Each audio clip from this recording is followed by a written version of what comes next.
My son humiliated me, screaming, "Stop spending our savings," in front of the entire family. He crossed the line. That very night, I closed all the bank accounts, drained everything, and disappeared without a single trace. Before we go any further, take a second to subscribe, hit the hype button and like the video. It really helps the channel grow. And tell us in the comments, what would you do in this situation? The room had that hush people pretend is dignity. I counted the forks to avoid counting my mistakes. Bradley's face was theatrical, jaw set, eyes glassy with the kind of righteousness that comes with an audience. Cassandra tilted her phone so the chandelier caught her good side. Nobody looked at me, but they'd remember every detail. The dinner had started well enough. My sister had flown in from Portland, my brother brought his new wife, and Jessica had spent 3 days preparing the kind of meal that makes people forget their phones for at least the first course. We'd gathered at Bradley and Cassandra's place, the condo I'd co-signed for, naturally, and the table gleamed with the kind of tasteful abundance that Instagram dreams are made of. I should have seen it coming when Bradley asked everyone to stay for coffee. He had that look, the one he'd worn at 16 when he'd crashed my truck and needed to explain why the insurance wouldn't cover it. That mixture of manufactured concern and barely concealed anger that somehow always made his problems my fault. "Dad," he'd said, setting down his espresso cup with just enough force to make it click, "we need to talk about your spending." The table went still. My sister's fork stopped halfway to her mouth. Jessica's hand found mine under the table, a warning squeeze. "My spending?" I kept my voice level. 35 years of growing delicate plants had taught me patience. The trips, the new greenhouse equipment, the whatever you call those things you've been buying. His hand waved vaguely, dismissing decades of work with a gesture. "You're retired. You need to think about the future." I wasn't retired. I'd never said I was retired. My ornamental plant business kept contracts with half the hotels in the county, 3 golf courses, and a botanical garden. But Bradley had decided years ago that anyone over 60 who didn't wear a suit to work was essentially unemployed. "Bradley, maybe this isn't the time," Jessica started. "No, Mom, it is the time." He stood up. Cassandra's phone shifted slightly, catching the angle. "Because I just found out Dad dropped $15,000 on some rare bonsai collection. $15,000. Do you know what that money could have?" "Could have what?" I asked quietly. "Could have secured our future. Yours and Mom's, our family's future." His voice rose. "That's our inheritance you're burning through. That's our security." And there it was. Our savings. Our inheritance. Our security. Not his mother's and mine. Ours. His. I didn't plead. I let the silence bruise. My sister looked at her plate. My brother cleared his throat and found something fascinating about the wallpaper. Cassandra's phone never wavered. "Stop spending our savings!" Bradley's voice cracked on the last word, and I saw it then. The performance of it. The practiced outrage. This wasn't spontaneous. This was planned, staged, probably rehearsed. Cassandra's phone wasn't just catching the moment. It was recording evidence. Proof of the irresponsible father, the reckless spender, the old man who needed to be managed. I stood up slowly, carefully folding my napkin. Jessica stood with me. "Thank you for dinner," I said to the room. To Bradley, I said nothing at all. We left. Nobody followed us to the door. In the car, Jessica sat perfectly still for 3 blocks before speaking. "The bonsai collection was 8,000, not 15, and you sold it 2 weeks later for 12. "I know. He's been checking your accounts." "I know. He thinks they're his." I pulled into our driveway and shut off the engine. Through the windshield, I could see the greenhouse lights glowing warm against the dark. 30 years I'd built that business. 30 years of 5 a.m. starts and dirt under my fingernails and learning the exact temperature each species needed to thrive. I'd paid for Bradley's college, his car, his wedding, the down payment on that condo. I'd done it gladly, the way a father does. He'd just called it our savings. You gave Bradley sunlight for 30 years, Jessica said quietly. He chose shade. Now take the sun. I looked at my wife. She'd been handling the finances since before we got married, with a mind that saw patterns in numbers the same way I saw patterns in root systems. Her face was calm, but her eyes were firm. No force, I said. No force, she agreed. Nothing illegal. Nothing illegal. She paused. Nothing obviously illegal. I kissed her once, then went inside. I had phone calls to make. 3 banks. 4 forms. No trace. That's what I kept thinking as I sat at the kitchen table at 1 a.m, laptop open, phone on speaker with the night service line at First National. Yes, I need to close the joint account ending in 4392. No disputes. Yes, I'm sure. I need the funds transferred to… Hold on. I read off the account number for a new account I'd opened that afternoon at a credit union 2 towns over. An account with only my name on it. Jessica worked across from me, her reading glasses reflecting the screen glow. She had spreadsheets open, years of them, every automatic transfer, every linked account, every place where Bradley's name appeared next to mine, every digital tether I'd created, thinking I was helping my son build a future. Here, she said, sliding her laptop around. This payment path account. You set it up for him in 2019 when he said he needed business credibility. I remembered. He'd wanted to process client payments, said it looked more professional than personal checks. I'd connected it to my business account as a backup, in case his balance ran low. Just temporary, he'd said, just until he got established. 5 years later, the connection was still there, and according to Jessica's notes, he'd used that backup 17 times in the last year alone. Cut it, I said. Her fingers flew. Done. The credit card? Which one? There are 3 where you're the primary and he's an authorized user. I closed my eyes. 3 cards. I'd thought I was teaching him to build credit. Instead, I'd been teaching him that my money was his safety net. All of them. By 3 a.m., we had it mapped. Every connection, every convenience, every little digital bridge I'd built between my accounts and his life. The small monthly transfer I sent to help with expenses. The overdraft protection I'd set up when he bought the condo. The savings account we'd opened together when he was 16, still joint, still with my money padding his balance. I shut them all down. The actual work was mechanical. Click here. Enter password. Confirm closure. Sign electronically. Some accounts required phone calls to night service lines, patient explanations to tired representatives who'd heard every domestic dispute in the book. I kept my voice steady, my reasons vague, simplifying my finances, consolidating accounts, normal old person stuff. Nothing about a son who thought he owned me. The business accounts, Jessica said around 4 a.m. She'd made coffee. We were both running on anger now, that cold fuel that burns cleaner than rage. You've been covering his promises. This one hurt more. I'd been doing it for 2 years without really thinking about it. Bradley would tell a client, usually someone I'd worked with for years, that he could get them something special. Rare orchids for a wedding, custom topiaries for a corporate event, display pieces on a tight deadline. He'd quote a price, take a deposit, then call me in a panic when he couldn't deliver. And I'd deliver. I'd pull from my inventory, rush order from my suppliers, call in favors. I'd made good on every promise he'd broken, every deadline he'd missed. Partly to protect my business reputation, mostly to protect him. He has 4 open commitments right now, Jessica said, reading from her notes. The Riverside Hotel spring display, the Morgan wedding, the Sanderson Company lobby installation, and that charity gala next month. What did he promise? More than he can deliver without you. She looked up. More than he can afford to outsource. He's been bidding your capacity as if it's his inventory. I sat back. This was the architecture of entitlement. Not one big theft, but 1,000 small assumptions.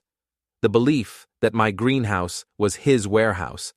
that my supplier relationships were his contacts, that my 40 years of building trust in this industry meant he could skip the building part and go straight to cashing in. What happens if I just stop? I asked. Jessica's smile was thin. He scrambles. He disappoints people. He looks incompetent. He is incompetent. At this, anyway. Yes. But right now, you're hiding that fact. You're the invisible scaffolding holding up his reputation. I thought about Bradley standing at that dinner table, his voice echoing off Cassandra's designer light fixtures. Stop spending our savings, as if the sweat I'd poured into soil for 4 decades was somehow community property, as if growing something from nothing entitled him to everything. Pull the scaffolding, I said. Jessica made notes. I'll send cancellation notices in the morning, polite, professional. Due to unexpected changes in business capacity, Webster Ornamentals is unable to fulfill the following commitments. Please contact Bradley Webster directly to arrange alternatives. We apologize for any inconvenience. That's cold. That's accurate. You are unable, because you're choosing not to. And he did tell everyone you should stop spending money. Seems reasonable you'd also stop spending your time and reputation on his problems. By dawn, the transformation was complete. Bank accounts closed or restricted. Automatic transfers canceled. Credit cards suspended. Business commitments formally returned to their actual owner, Bradley. I'd also done 3 other things. First, I'd rented a small furnished apartment across town month to month. Second, I'd gotten a P.O. box and a new phone with a new number. Third, I'd packed a bag. You're really leaving? Jessica asked as I loaded the car. For a while, long enough to make the point. He'll try to find you. Let him try. She handed me a folder. Copies of everything. Account closures, cancellation notices, dates and times, in case he tries to claim you did something illegal. I took it, then took her hand. Are you sure about this? Martin, I've watched you give that boy everything for 35 years. Time, money, chances, cover for his mistakes. And last night, he stood in his condo, the one you helped him buy, and told a room full of people that your money was his money. Her grip tightened. I'm not just sure. I'm looking forward to it. I kissed her forehead. Stay visible. Go to work, see your friends, do everything normal. When he comes asking, you haven't seen me. You're worried. You don't know what happened. Easy. I've been practicing worried wife for years, usually when you climb the tall ladder in the greenhouse. I laughed. Actually laughed. For the first time since dinner. Call me on the new number if anything happens, I said. Oh, something will happen, Jessica said. Probably around lunch. That's when his card will decline. It happened at breakfast, actually. I know because Cassandra's Instagram story told me so. I'd set up a fake account weeks ago, just good reconnaissance, and I watched it unfold in real time from my new apartment, coffee in hand. The first post was aesthetic. Avocado toast, golden hour lighting, some caption about grateful mornings and simple abundance. Cassandra was good at her job. 60,000 followers hung on her every curated moment. The second post, 30 minutes later, had a different energy. Still smiling, but the smile was tighter. The caption, "When life throws you curveballs, stay graceful." With a bunch of random emojis that meant nothing. I knew what it meant. Someone's card had bounced. My new phone buzzed. Jessica texting from work. First call came in. He sounds confused. I didn't answer Bradley's number when it lit up my old phone. That phone sat on the counter, ringing, while I watched it like it was a specimen in a glass case. 16 calls in the first hour, then texts. Dad, call me. Dad, something's wrong with the accounts. Dad, call me now. This isn't funny. I have bills. That last one made me laugh. He had bills. I'd paid bills since I was 19 years old, never missed one. But apparently my bills were our money and his bills were family emergencies. Jessica called on the new line around noon. He's been calling me. What did you tell him? That you left early this morning. Said you needed some air. I haven't heard from you since. She paused. I'm not lying. I really haven't heard from you. Very method acting. He believe you? I'm his mother. Of course he believed me. Also, I cried a little. You didn't. I've been crying about this for 2 years, Martin. I just usually do it in the shower. That hurt more than Bradley's dinner speech had. The idea that Jessica had been watching this slow betrayal, feeling it, holding it in so I wouldn't have to choose between my wife and my son. I'm sorry, I said. Don't be sorry. Win. The next call came from Bradley's boss, or rather, the partner at his firm. I didn't answer, but the voicemail was interesting. Mr. Webster, this is Richard Klein at Klein Fitzgerald Associates. Bradley mentioned you might be able to help with a small matter regarding the Riverside Hotel account. If you could give me a call at your convenience. So Bradley had been telling people at work that the ornamental contracts were family business, that Daddy could fix any problem, that Webster Ornamentals was basically his personal greenhouse. I deleted the voicemail. That afternoon I drove out to the property, my property, the 6 acres of greenhouses and growing beds and potting sheds that I'd built from nothing. I parked down the road and walked the fence line. Old habit from my early days, checking perimeter before entering. Through the glass, I could see Miguel and his crew working the orchid houses. Everything running smooth. They didn't need me there every day. I'd hired good people.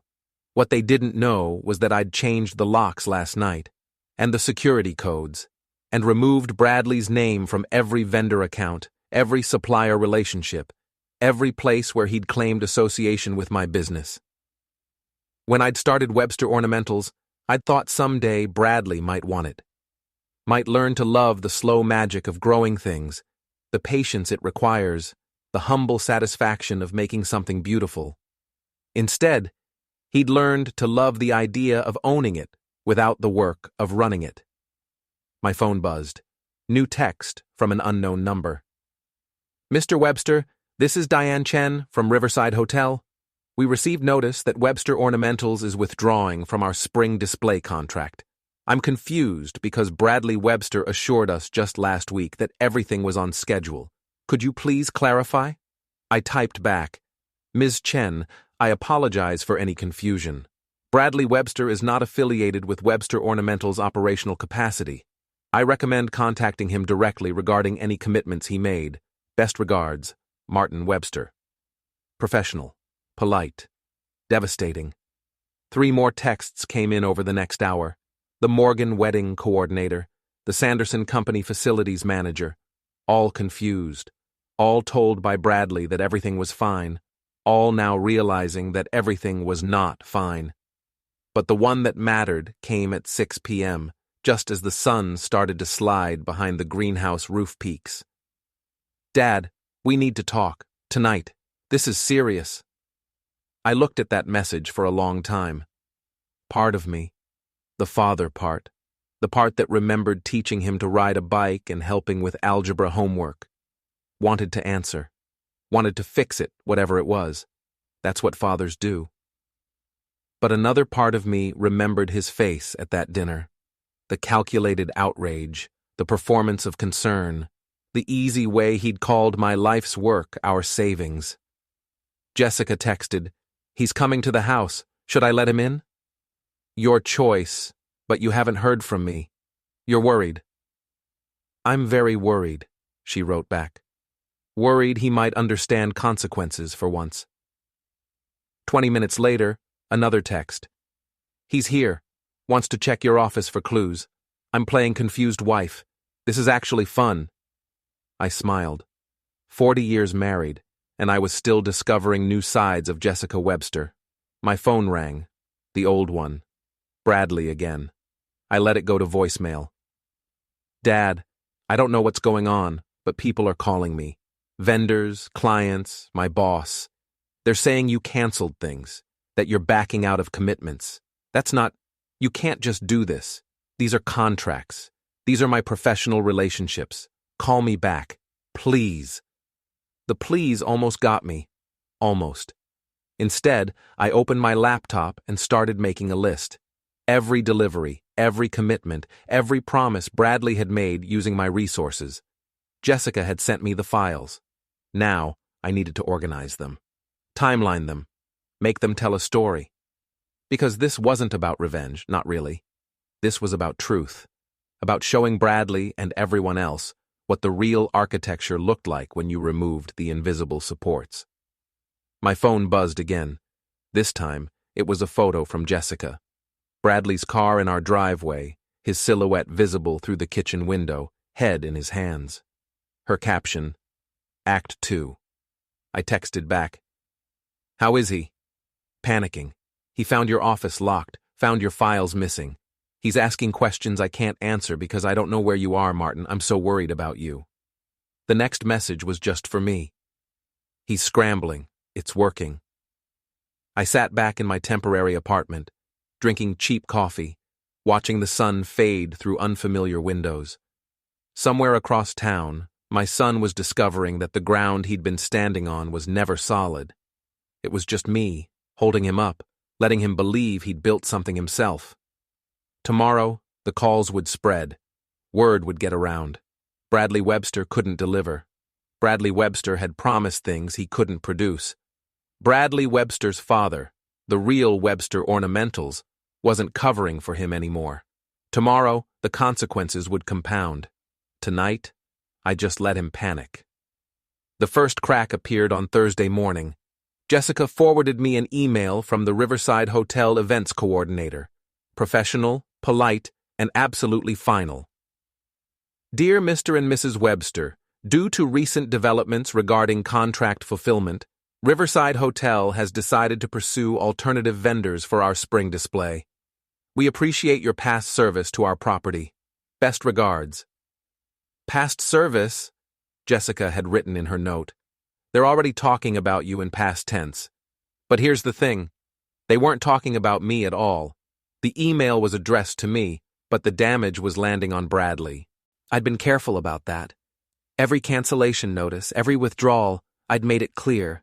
Webster Ornamentals, my company, was stepping back from commitments made by Bradley Webster, independent contractor. On paper, we were separate entities. In reality, everyone in the industry knew Bradley had been trading on my name, my reputation, my relationships. Now they were learning the truth. Without me, he had nothing. My phone buzzed. Text from a number I didn't recognize. Martin, it's Tom Sanderson. Listen, I don't know what's going on with you and your boy, but I've got a lobby installation scheduled, and Bradley's not returning calls. Can we talk? Tom Sanderson. I'd designed the landscaping for his first office building 12 years ago. We'd done 6 properties together since. Good man, fair client, always paid on time. I called him back. Tom, sorry for the confusion. Martin, thank God. Bradley said you were sick or something. Said he was handling your accounts while you recovered. Sick. Interesting story. I'm fine, Tom, but I'm also not working with Bradley anymore. Haven't been for a while, actually. If he told you he could deliver using Webster Ornamental's resources, that was a misunderstanding. Silence on the line. Then, a $20,000 misunderstanding. He took a deposit. Then you should probably talk to Bradley about that deposit. I'm trying. He's not answering. I'm sorry you're caught in this, Tom. Truly. But this is between you and Bradley. I can recommend some other vendors if you'd like. Another pause. Yeah. Send me those names. And Martin? Next time I need something, I'm calling you directly. Not your kid. Fair enough. That conversation happened 3 more times that day. Old clients, confused clients, angry clients. All of them had dealt with Bradley thinking they were dealing with me. All of them now realizing they'd been scammed. Not illegally, maybe, but dishonestly. Bradley had sold them my credibility and planned to rent my execution. Except the landlord had just evicted him. Friday afternoon, Jessica called. You need to hear this. She put me on speaker. In the background, I could hear Bradley's voice high and tight. "Mom, I need to know where Dad keeps the supplier files, the ones with the account numbers and the contact lists." "I don't know, honey. Have you checked his office?" "It's locked. Everything's locked. The greenhouse office, the storage barn, even the damn potting shed. Did he change all the locks?" "I don't know. Maybe ask Miguel." "Miguel says he has orders not to let anyone in without Dad's approval." "Mom, this is insane. These are family businesses, family assets." I heard Jessica's voice, perfectly calibrated concern. "Honey, I'm just as confused as you are. Your father left Tuesday morning, and I haven't heard from him since. I've filed a missing person report." She hadn't, but Bradley didn't know that. A missing person. "Mom, he's not missing. He's hiding. He's doing this on purpose." "Why would he do that?" "Because Bradley stopped. "It doesn't matter. I need those files. I have commitments." "Then maybe you should talk to the people you made commitments to, without involving your father." The silence that followed was beautiful. Jessica texted me after Bradley left. "He's desperate. Also, Cassandra lost a sponsorship deal." "Which one?" "Some organic skincare company. Apparently they do background checks on influencer partners. Found out about Bradley's business irregularities." Their words. I smiled. The dominoes were falling exactly right. That night, I drove out to the greenhouse. After hours, just me and the dark and the humid warmth of 10,000 growing things. I used my new key, Miguel had the only other copy, and walked the rows.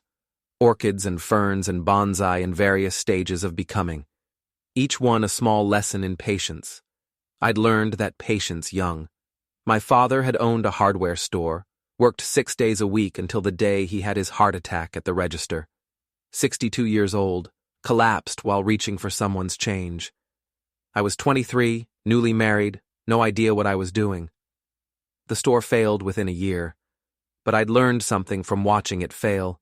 Never build something that only looks good. Build something that grows from the roots up, real structure, real strength. I'd tried to teach Bradley that. Apparently I'd failed. My phone buzzed. Email from Richard Klein, Bradley's boss. Subject line, "Urgent, Bradley Webster performance review." I didn't open it. Not my business, not my problem. But the fact that he'd copied me told me everything. Bradley's professional reputation was imploding.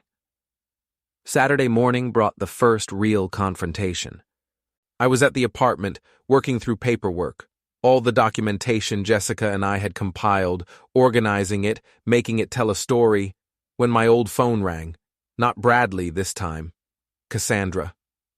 I almost didn't answer, but curiosity won. "Martin." Her voice was ice wrapped in silk. "We need to talk." "Hello, Cassandra."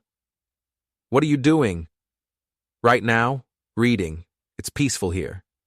"You know what I mean. The accounts, the business, the everything. What game are you playing?" "No game. I'm simplifying my life, consolidating resources, normal retirement stuff." "You're not retired." "I'm not. Funny. Bradley told everyone I was." Silence. Then, "This is about the dinner. This is about a lot of things. The dinner was just the loudest. He didn't mean it the way it sounded." "How did he mean it, Cassandra?" "He's worried about you, about your spending habits. You're making risky investments and—" "Stop." I kept my voice level. "Let me be very clear. Every dollar I've earned, I earned. Every investment I've made, I made with my money. Bradley has no claim to my assets, my business, or my decisions. If he told you otherwise, he was mistaken. We had an understanding. No, you had an assumption. There's a difference." I could hear her breathing, sharp and fast. This is going to hurt him professionally. Then he should have been more careful professionally. "You're sabotaging your own son." "No, Cassandra. I'm removing my support from someone who called that support our savings. There's a difference. You should learn to see it." I hung up. My hands were shaking. Adrenaline, anger, something else I couldn't name. Jessica called an hour later. Bradley just left. He's threatening legal action. For what? He says you're interfering with his contracts, breach of verbal agreements, something about partnership expectations. I laughed. Actually laughed. Let him try. I've got every email, every text, every cancellation notice, all documented, all legal, all my property, my accounts, my choices. That's what I told him. He didn't like it. I bet he didn't. Martin, Jessica said quietly. He's coming apart. He showed up here in the same clothes as yesterday. He looks like he hasn't slept. Good. Good? Good. Maybe when everything falls apart, he'll actually look at why. Maybe he'll see what he did, what he became. Or maybe he'll just hate you. I thought about that. Maybe. But at least he'll stop thinking he owns me. The after-hours break-in wasn't really a break-in. I had keys. I had every right to be there. But the way I moved through the greenhouse office, fast, precise, in the dark, it felt like theft. Jessica kept watch by the door, phone in hand, ready to text if headlights appeared on the access road. We'd parked a quarter-mile away and walked in, flashlights off, until we were inside. "Security light," Jessica whispered, pointing. I froze. The motion sensor light on the barn had kicked on, sweeping its arc across the gravel lot. We'd tripped it coming around the corner. For 30 seconds we stood in the dark office, not breathing, waiting to see if anyone noticed. Nothing. The light completed its cycle and went dark. "We're clear," I said. "Keep watching." I needed files. Physical files. Bradley had never fully grasped that I kept paper records of everything: contracts, delivery schedules, email printouts, notes from phone calls. The digital stuff was backed up in 3 places he'd never find, but these paper files were the originals. They had signatures, dates, the kind of evidence that told a story without interpretation. Specifically, I needed the files that showed Bradley's promises versus his capabilities. The Morgan wedding file, where he'd quoted custom topiary pieces I'd never agreed to make. The Riverside Hotel contract, where his signature appeared next to mine, but his delivery timeline was pure fantasy. The Sanderson installation plan, where every plant he'd specified would require my supplier connections to source. I found them in the filing cabinet I'd locked Tuesday night. 12 folders, everything organized by client and date. I'd spent 40 years keeping good records. Now those records were going to be Bradley's indictment. "How much longer?" Jessica whispered. 2 minutes. I photographed every document, every page. My phone's camera captured signatures, timelines, the gentle accumulation of proof. Then I locked everything back up exactly as I'd found it. On the way out, I stopped by the orchid house. Couldn't help it. The Phalaenopsis collection was blooming, cascading white and purple that looked like frozen waterfalls in the dim safety lights. I'd started this collection when Bradley was in high school. Told him someday these might be his. He'd never cared enough to learn their names. "We should go," Jessica said from the doorway. She was right.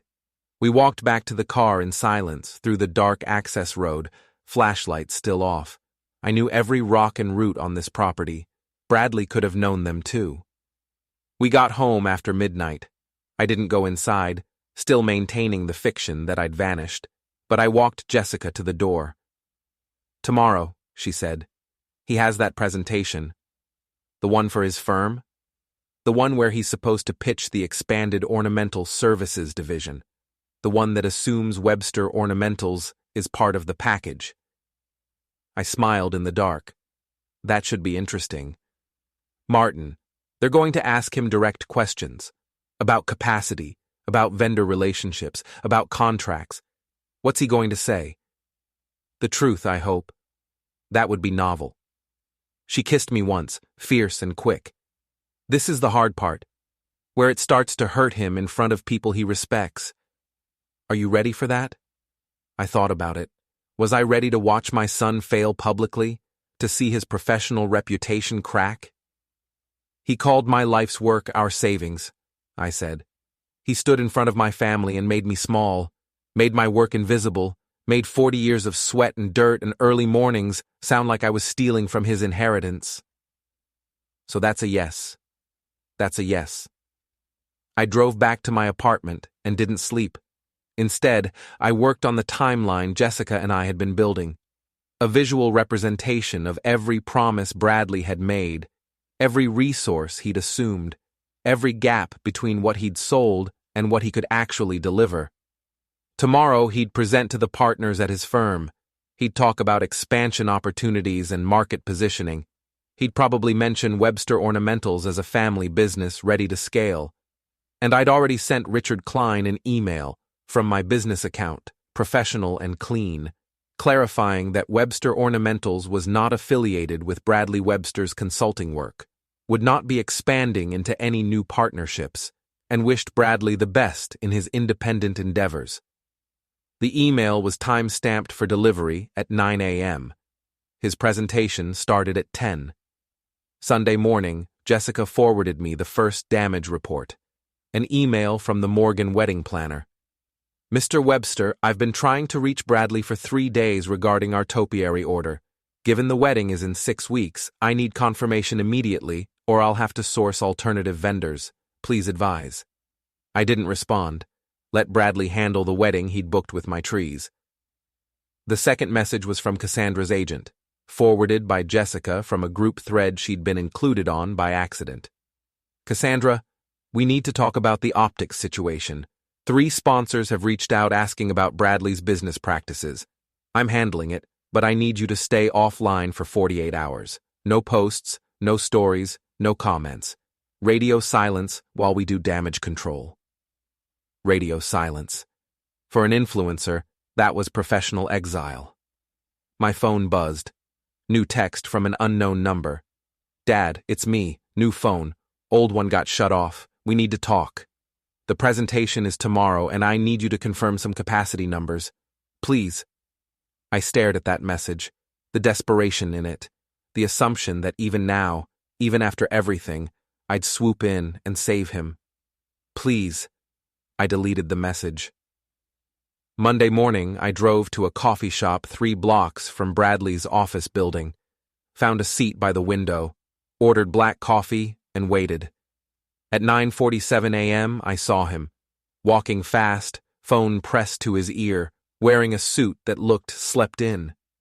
He disappeared into the glass tower, and I imagined him riding the elevator up, checking his notes, trying to figure out how to explain why his father had just torpedoed his entire presentation. At 10:15, Jessica texted, Richard Klein just called, asked if I knew where you were. What did you tell him? That I've filed a missing person report and I'm very worried about you. You're a terrible person. I learned from the best. At 11:30, Bradley emerged from the building, walking different now, slower, head down. He stood on the sidewalk for a long moment, just stood there, people flowing around him like water around a stone. Then he sat down on the curb and put his head in his hands. I almost went to him, almost crossed the street, sat down beside him, told him it would be okay. That's what fathers do. They catch their kids when they fall. But this wasn't falling. This was landing. Landing in a reality where actions had consequences, where promises required delivery, where you couldn't build a career on someone else's foundation and call it your own achievement. I finished my coffee and left. That night, the first public crack appeared in Cassandra's carefully curated world. She posted a photo, just a sunset, no face, no products, no brand tags. The caption, "Sometimes silence is the loudest sound." Her comments section exploded. People asking what was wrong, if she was okay, what happened. Some had already heard rumors. Someone posted, "Is it true your husband got fired?" Cassandra deleted the comment, but 3 more appeared immediately. The internet has a nose for weakness. Jessica called around 10. He came by again. Wants to talk to you. Says he's sorry. Says he understands now. Does he? I don't know. Maybe. He looks broken, Martin. Good. Is it, though? I looked out the apartment window at a city I'd lived in for 40 years but was now seeing from a new angle. Jess, you asked me if I was ready for him to hurt in front of people he respects. I am. Because maybe when he respects himself less, he'll finally see me as more than a bank account. She was quiet for a moment. Your missing person report is officially filed now, by the way. In case anyone asks, you've been gone a week and I'm genuinely concerned. Method acting. Whatever works. Tuesday brought the cascade. The phone calls multiplied. Vendors I'd worked with for decades, calling to clarify whether they should still deal with Bradley Webster. Old clients asking if I was okay, if the business was closing, what they should do about pending orders. To each one, I said the same thing. Webster Ornamentals is operating normally. Bradley Webster is not affiliated with our current operations. Any commitments he made should be addressed directly with him. Professional, distant, final. By Wednesday, the Whisper Network had done its work. 3 more of Cassandra's sponsors quietly withdrew. Her follower count started dropping. Not a hemorrhage, but a steady bleed. When your brand is perfection and your life starts showing cracks, people unfollow. They don't want reality. They want the performance. And Bradley's firm made their decision. Jessica forwarded me the email, sent to Bradley, but CC'd to me by accident or by design. Bradley, after careful review, we've decided to restructure your role. Effective immediately, you'll transition to an independent contractor relationship rather than a partner track position. We value your contributions, but need to address recent concerns about capacity and delivery. Translation. You're fired, but we're being polite about it. I sat with that for a long time. My son had just lost his job. Because of me. Because I'd stopped covering for him. Because I'd finally let reality catch up to the image he'd been projecting. Jessica called. Did you see? I saw. Are you okay? No, but I'm right. Those aren't mutually exclusive, Martin. I know. That night I started planning the endgame. The Botanical Garden Spring Showcase happened every year. Black tie fundraiser, 500 guests, major sponsors, local media coverage, the city's horticultural elite showing off their finest work. This year, Bradley and Cassandra had bought a sponsorship table. $12,000, money they apparently still had in some account I hadn't found, or money borrowed against a future that was rapidly disappearing. They'd been planning to use it as their redemption arc. The comeback moment. Fresh start, new image. Look how successful we are. I knew this because Jessica had seen the invitation on our kitchen counter 3 months ago. Bradley had dropped it off, excited, telling us he'd secured a major presence at the event. He'd been planning to give a short speech about sustainable ornamental practices, about family business and legacy and forward thinking. It was perfect. I called Diane Chen at the Riverside Hotel. She'd moved on to other vendors after Bradley's disaster, but we'd worked together for 8 years. She trusted me. Diane, I need a favor. Martin, I've been worried about you. Jessica said, I'm fine. Long story. But I need to know if you're attending the Botanical Garden event. I am. Riverside is a platinum sponsor. Why? I need you to do something for me. Something that might seem strange. I explained. She listened. When I finished, there was a long pause. Martin, that's brutal. Can you do it? Another pause. He cost me $15,000 and made me look incompetent to my management. Yeah, I can do it. I made 5 more calls. Tom Sanderson, the Morgan wedding planner, 2 other clients Bradley had burned. Each one had paid deposits, dealt with delays, scrambled to find alternative vendors. Each one had trusted the Webster name and gotten a Webster disappointment. Each one agreed to help. The last piece was harder. I called Miguel. my greenhouse manager. Boss, where have you been? Around. Listen, I need you to prepare a special delivery for the botanical garden event. The showcase displays. We're not doing that this year. You canceled. I know what I canceled. This is different. I'm going to send you a list. Every plant, every arrangement, every piece Bradley promised people over the last 2 years and didn't deliver. Can you source them? Silence. Boss, that's going to cost. I don't care what it costs. Can you do it? Give me the list. I sent him everything. The custom topiaries for the Morgan wedding, the rare orchids for Riverside, the installation pieces for Sanderson. Every promise Bradley had made using my name, I was going to deliver. Not for Bradley, for me. To show everyone what Webster ornamentals actually meant. Jessica came to the apartment Thursday night. First time she'd visited. She looked around at the bland furniture, the temporary feel of everything.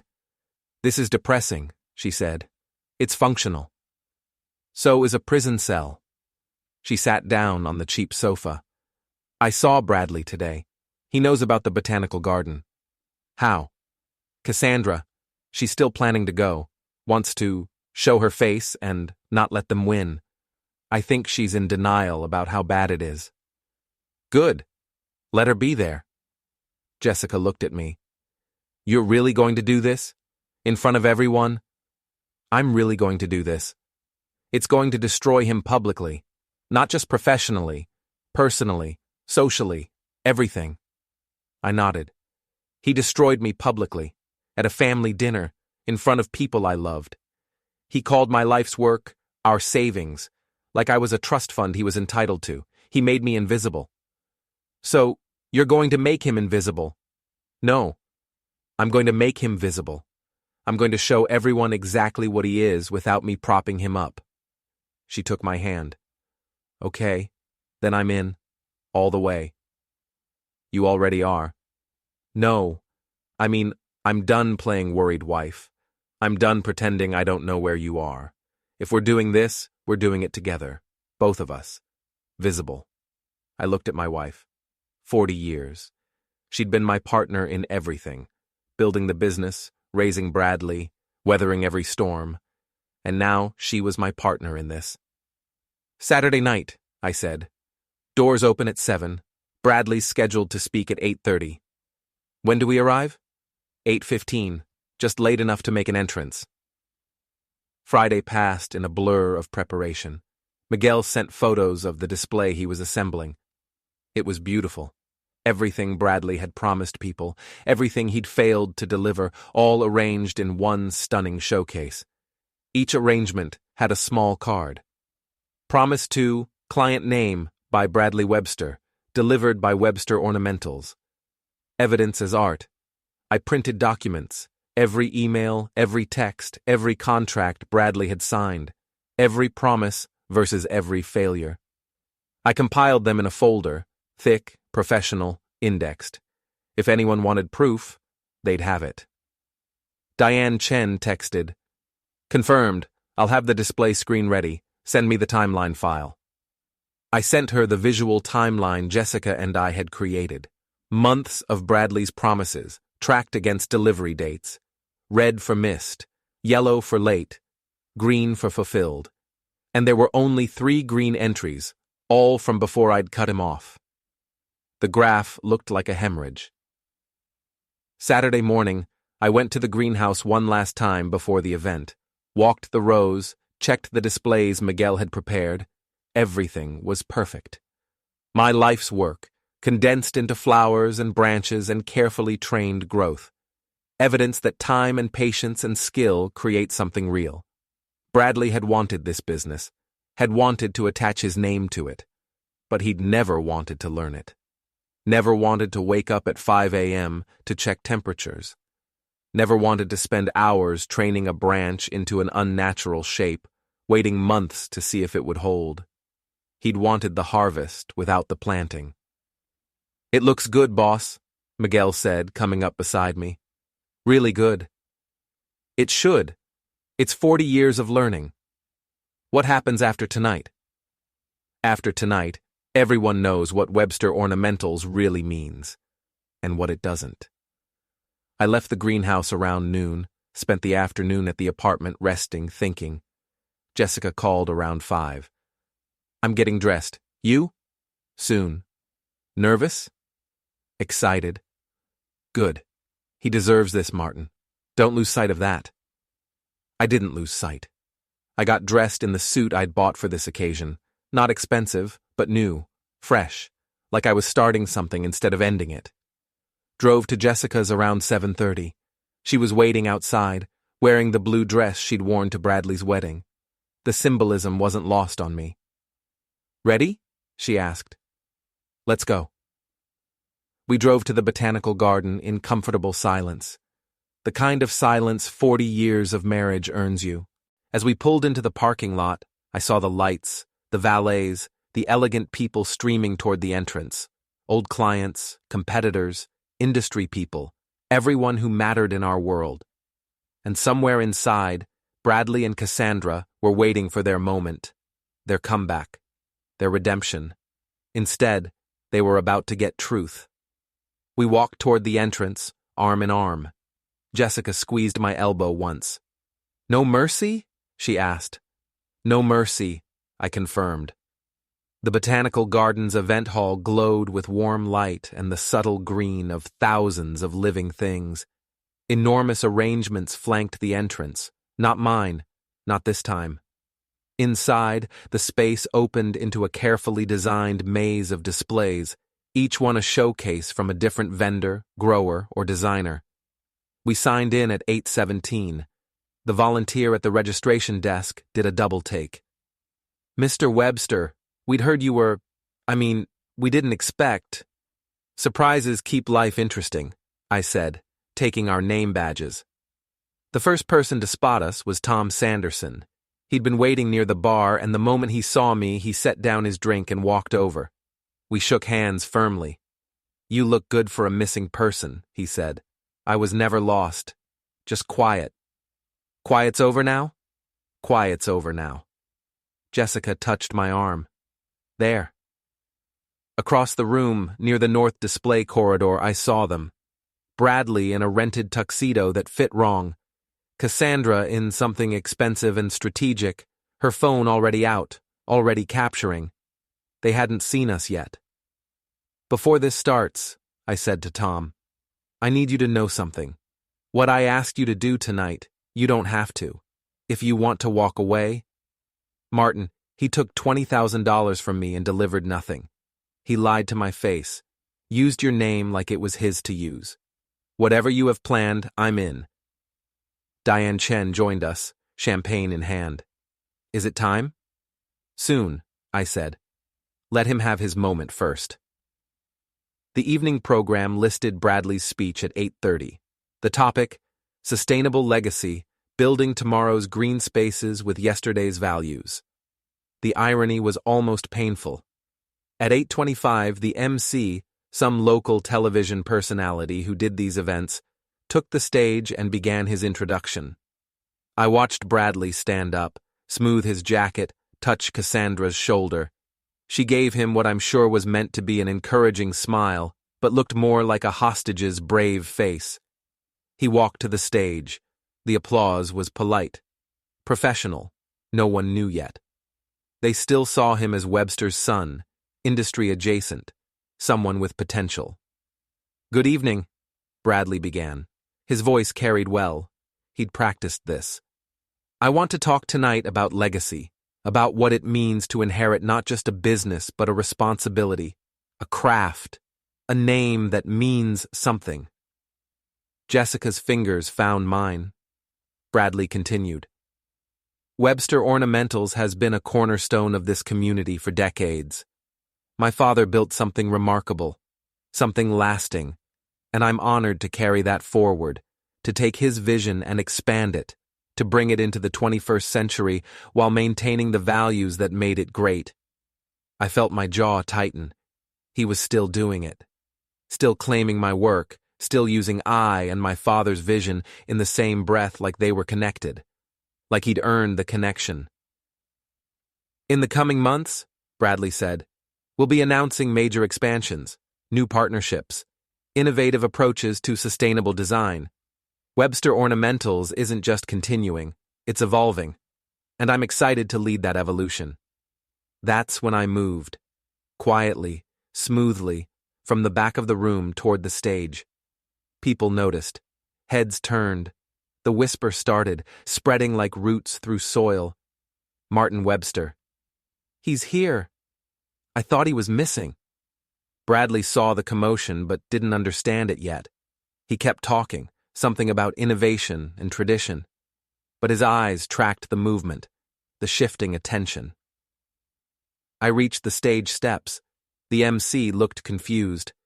Bradley stopped mid-sentence. "Dad?" I climbed the steps, took the microphone from the MC's stand. The room had gone completely silent. "I need to clarify something," I said. My voice came out level, calm. 40 years of speaking to plants had taught me patience with an audience. Bradley just said Webster Ornamentals is evolving, that he's leading that evolution. I need everyone here to understand. That's not accurate. Bradley's face went white. "Dad, this isn't..." Bradley Webster has no operational role at Webster Ornamentals. No authority, no access, no partnership. I let that sit for a moment. What he does have is a habit of making promises using my name, my resources, and my reputation. Promises he can't keep. The whisper intensified. Phones came out. Cassandra's face had lost its carefully composed mask. "This is not appropriate," Bradley started. "You're right, it's not appropriate. What's not appropriate is telling Tom Sanderson over there."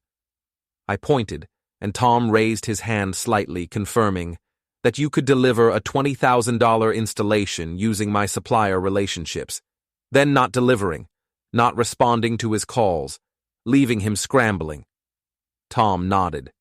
Public confirmation. "What's not appropriate," I continued, "is telling Riverside Hotel you could provide their spring display, taking their deposit, then disappearing when you realized you couldn't actually source the materials." "Diane?" Diane Chen stood. "Confirmed. $15,000, no delivery, no communication." The room was fully engaged now. This wasn't a speech. This was a trial. Bradley found his voice. "This is a family matter. You can't just..." "You made it public, son, at a family dinner, in front of everyone who mattered to me. You called my life's work our savings. You told me to stop spending money that I earned. Money from a business I built. You made me small in front of my family." I turned to the audience. "Tonight, I want to show you what Webster Ornamentals actually means. What 40 years of real work looks like versus what 2 years of borrowed credibility produces." I nodded to Miguel at the back of the room. He wheeled out the first display. It was the Morgan wedding arrangement. Stunning custom topiaries, the ones Bradley had promised. Each one shaped into intricate spirals and hearts, the work of months. Perfect. "This is what Bradley promised the Morgan wedding," I said. "This is what I delivered, without his knowledge, without his help, using my suppliers, my expertise, my time." The wedding planner stood. "Confirmed. Bradley took a $10,000 deposit 6 months ago, stopped returning my calls 3 weeks ago. Mr. Webster, Martin, delivered everything 2 days ago. Didn't charge me a penny beyond the original quote." Miguel brought out the second display. The Riverside pieces, the Sanderson installation components. One by one, every promise Bradley had made and failed to fulfill. All delivered, all perfect, all proof. "This is Webster Ornamentals," I said. "This is 40 years of learning, building relationships, developing skills. This is what the name means, what it's always meant." I pulled out the folder, the compiled evidence. "And this is what Bradley Webster means." I handed the folder to the MC, who, not knowing what else to do, opened it. His face changed as he flipped through pages. Missed deliveries, broken promises, deposits taken and not returned, all documented, all factual. I looked at Bradley. "All using my name, Bradley lunged forward, trying to grab the folder. I stepped back. He stumbled, caught himself, and suddenly we were 6 inches apart. His face was red, twisted with rage and humiliation. "You can't do this," he hissed. "You can't destroy me like this." "I'm not destroying you. I'm revealing you. There's a difference. You're my father, and you're my son, who told me to stop spending my own money, who called my business his inheritance, who traded on my name while despising my work." The room held its breath. Bradley swung. Not hard, not practiced, but desperate. His fist came at my face and I caught his wrist. 40 years of handling plants, moving heavy pots, training resistant branches. My grip was stronger than he expected. "Don't," I said quietly. Security started moving, but I wasn't done. "Everyone here needs to understand something," I said, projecting my voice, still holding Bradley's wrist. "This isn't about revenge. This is about truth. My son believed he was entitled to my work, my reputation, my life's effort. He believed that being my son meant owning my success. I'm here to clarify. It doesn't." I released his wrist. He stumbled back. Behind us, the display screens Jessica and Diane had set up flickered to life. The timeline, red lines showing Bradley's promises, dates showing deliveries that never happened, client names, dollar amounts, the visual evidence of systemic failure. Cassandra's phone buzzed, then buzzed again, then didn't stop. I saw her look down, saw her face crumble. Her comments section was exploding. A sponsor, I found out later it was the organic skincare company, posted in real time. "We do not associate with unethical business practices. Contract with C. Webster terminated immediately." It posted to her Instagram, live, during the event, while she was filming. Her carefully constructed world collapsed in a notification storm.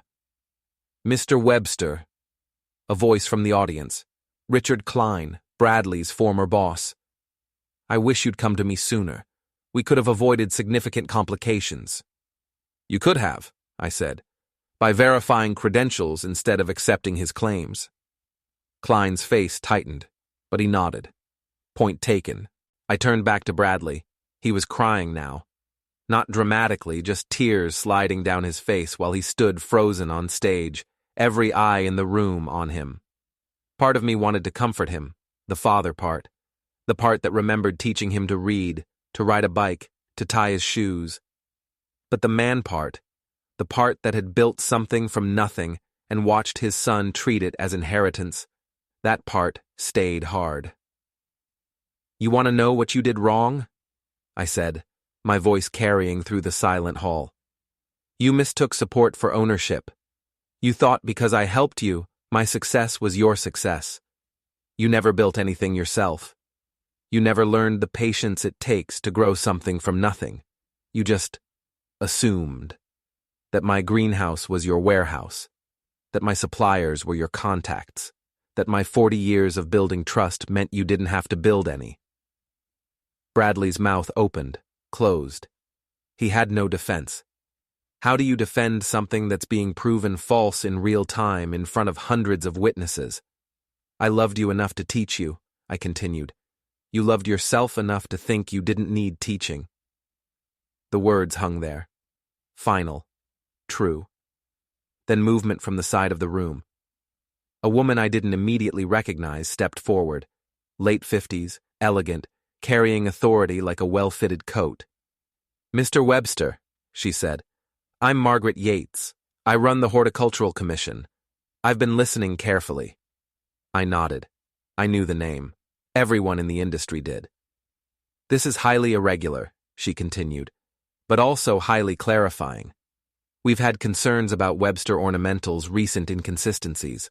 Now we understand why. The brand has been diluted by unauthorized association." She looked at Bradley. "Mr. Webster, Bradley, the commission will be reviewing any projects or certifications associated with your name. I suggest you prepare documentation." It was professionally phrased, diplomatically delivered, and absolutely crushing. Bradley's career wasn't just damaged, it was functionally ended. As for you, Yates said, turning to me, Webster Ornamentals maintains its standing. In fact, given this demonstration of quality and integrity, I'd like to discuss some upcoming showcase opportunities. Business cards exchanged during a public execution. Jessica appeared at my elbow, materialized from the crowd.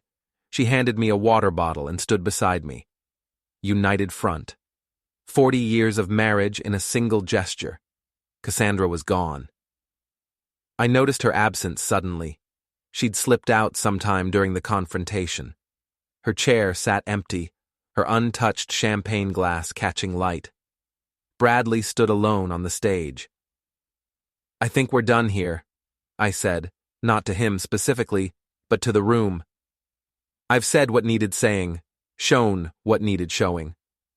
I started to step down from the stage, then stopped. "One more thing. Bradley." He looked at me, eyes red, face destroyed. "You're not cut off because I stopped loving you. You're cut off because you never loved what I actually built. You loved what you thought you could take from it. There's a difference. Learn it." I walked down the steps. Jessica's hand found mine. Together, we moved through the crowd toward the exit. People parted. Some nodded. Some looked away. Tom Sanderson caught my arm as we passed. "Martin, thank you. For the truth. Thank you for standing up." Diane Chen was next. "I hope I helped." "You did exactly what needed doing." As we reached the entrance, the MC's voice resumed behind us, trying to regain control of the evening. But the damage, or the clarity, was done. The night Martin Webster showed everyone what his son really was. Outside, the spring air was cool and clean. We walked slowly toward our car. "How do you feel?" Jessica asked. I considered the question carefully. "Right," I finally said. "I feel right." "Good." She squeezed my hand. Because that was perfect. We reached the car. I unlocked it but didn't get in yet. Instead, I looked back at the building, at the warm light spilling from windows. My son was in there somewhere. Destroyed, publicly shamed, professionally ruined. I waited for the guilt to hit. It didn't come. What came instead was a kind of clean emptiness, like a greenhouse after you've cleared out the growth and started fresh. "Do you think he'll understand?" Jessica asked quietly. "Eventually. Maybe. Or maybe he'll just hate me forever." I opened the car door. Either way, he'll never call my work our savings again. We drove home in comfortable silence. At home, the house felt different. Lighter, less weighed down by unspoken frustration. Jessica made tea. We sat at the kitchen table. "What now?" she asked. "Now I go back to work, real work. Webster Ornamentals, properly run, properly branded. No more covering for Bradley. He'll need money. Eventually. Then he'll need to earn it. Somewhere else. Doing something else." My phone sat on the table between us. Silent now. No calls from Bradley. Just silence. "Do you think we were too hard?" Jessica asked. I thought about that dinner. About Bradley telling me to stop spending my own money. About Cassandra's phone capturing my humiliation. "No," I said. "We were exactly hard enough." The tea was good. Hot and simple. Outside, night had settled completely. Somewhere across town, Bradley was dealing with the aftermath. Their world was on fire, and I was drinking tea in my kitchen, feeling lighter than I had in years. Sunday morning broke clear and cool. I woke up in my own bed and lay there for a moment, listening to Jessica move around in the kitchen. The smell of coffee drifted upstairs. My phone showed 47 missed calls, 23 voicemails, 60-plus text messages, industry contacts, old clients, a few reporters, my sister, my brother, nothing from Bradley. Jessica had the Sunday paper spread out. The local section featured a large photo of last night's event. Me on stage, mid-speech, Bradley's stricken face visible in the foreground. The headline, Botanical garden gala turns into family confrontation. They're calling it a dramatic public dispute, Jessica said. The article mentions Bradley's business practices, the unpaid deposits, your clarification. They interviewed Diane Chen. She gave you a glowing review. And Bradley? They tried to reach him for comment. He didn't respond. The doorbell rang. We looked at each other. It wasn't Bradley. It was my sister Karen, looking tired and worried and angry all at once. I saw the news, she said once we'd sat down. I was at that dinner. I saw what Bradley did. But Martin, what you did last night was cruel. It was true. Both things can be real. Karen's voice cracked slightly. He's your son. You destroyed him in front of hundreds of people. He tried to destroy me first. He just did it in front of fewer witnesses. At some point, parenting becomes enabling. I've been enabling him for years. That stops now. But did it have to stop so publicly? Yes, I said. It had to be public. Because his claiming of my work was public. The remedy had to match the offense. Karen sat with that for a moment. He called me last night. After the event. He was broken, Martin. Completely broken. Good. Maybe now he'll build himself back up properly. Jessica spoke up. Karen, Bradley ruined himself. He took deposits he couldn't fulfill. He made promises using someone else's resources. Martin just stopped hiding it. Karen stood up. I don't know if I can support this. That's your choice, I said. But I'm not asking for support. I'm telling you what happened and why. She left without another word. My phone rang. Margaret Yates, from the Horticultural Commission. Mr. Webster, I wanted to follow up on last night. The Commission has an opportunity for next month's regional showcase. Featured vendor position. We'd like to offer it to Webster Ornamentals. We talked details for 10 minutes. By the time I hung up, Jessica was smiling. Featured vendor at the regional showcase. That's the kind of opportunity Bradley was trying to manufacture by lying. And I just got it by telling the truth. I spent 3 hours in the greenhouse that afternoon, just working, repotting bonsai, checking moisture levels, training new growth. The simple, repetitive work that had centered me for 40 years. This was what Bradley had never understood. The work wasn't just a means to an end. The work was the point. By evening, I felt settled, clear. I was free of Bradley's assumptions, free of covering his failures. Jessica and I ate dinner on the back porch, watching the sun sink behind the greenhouse roof lines.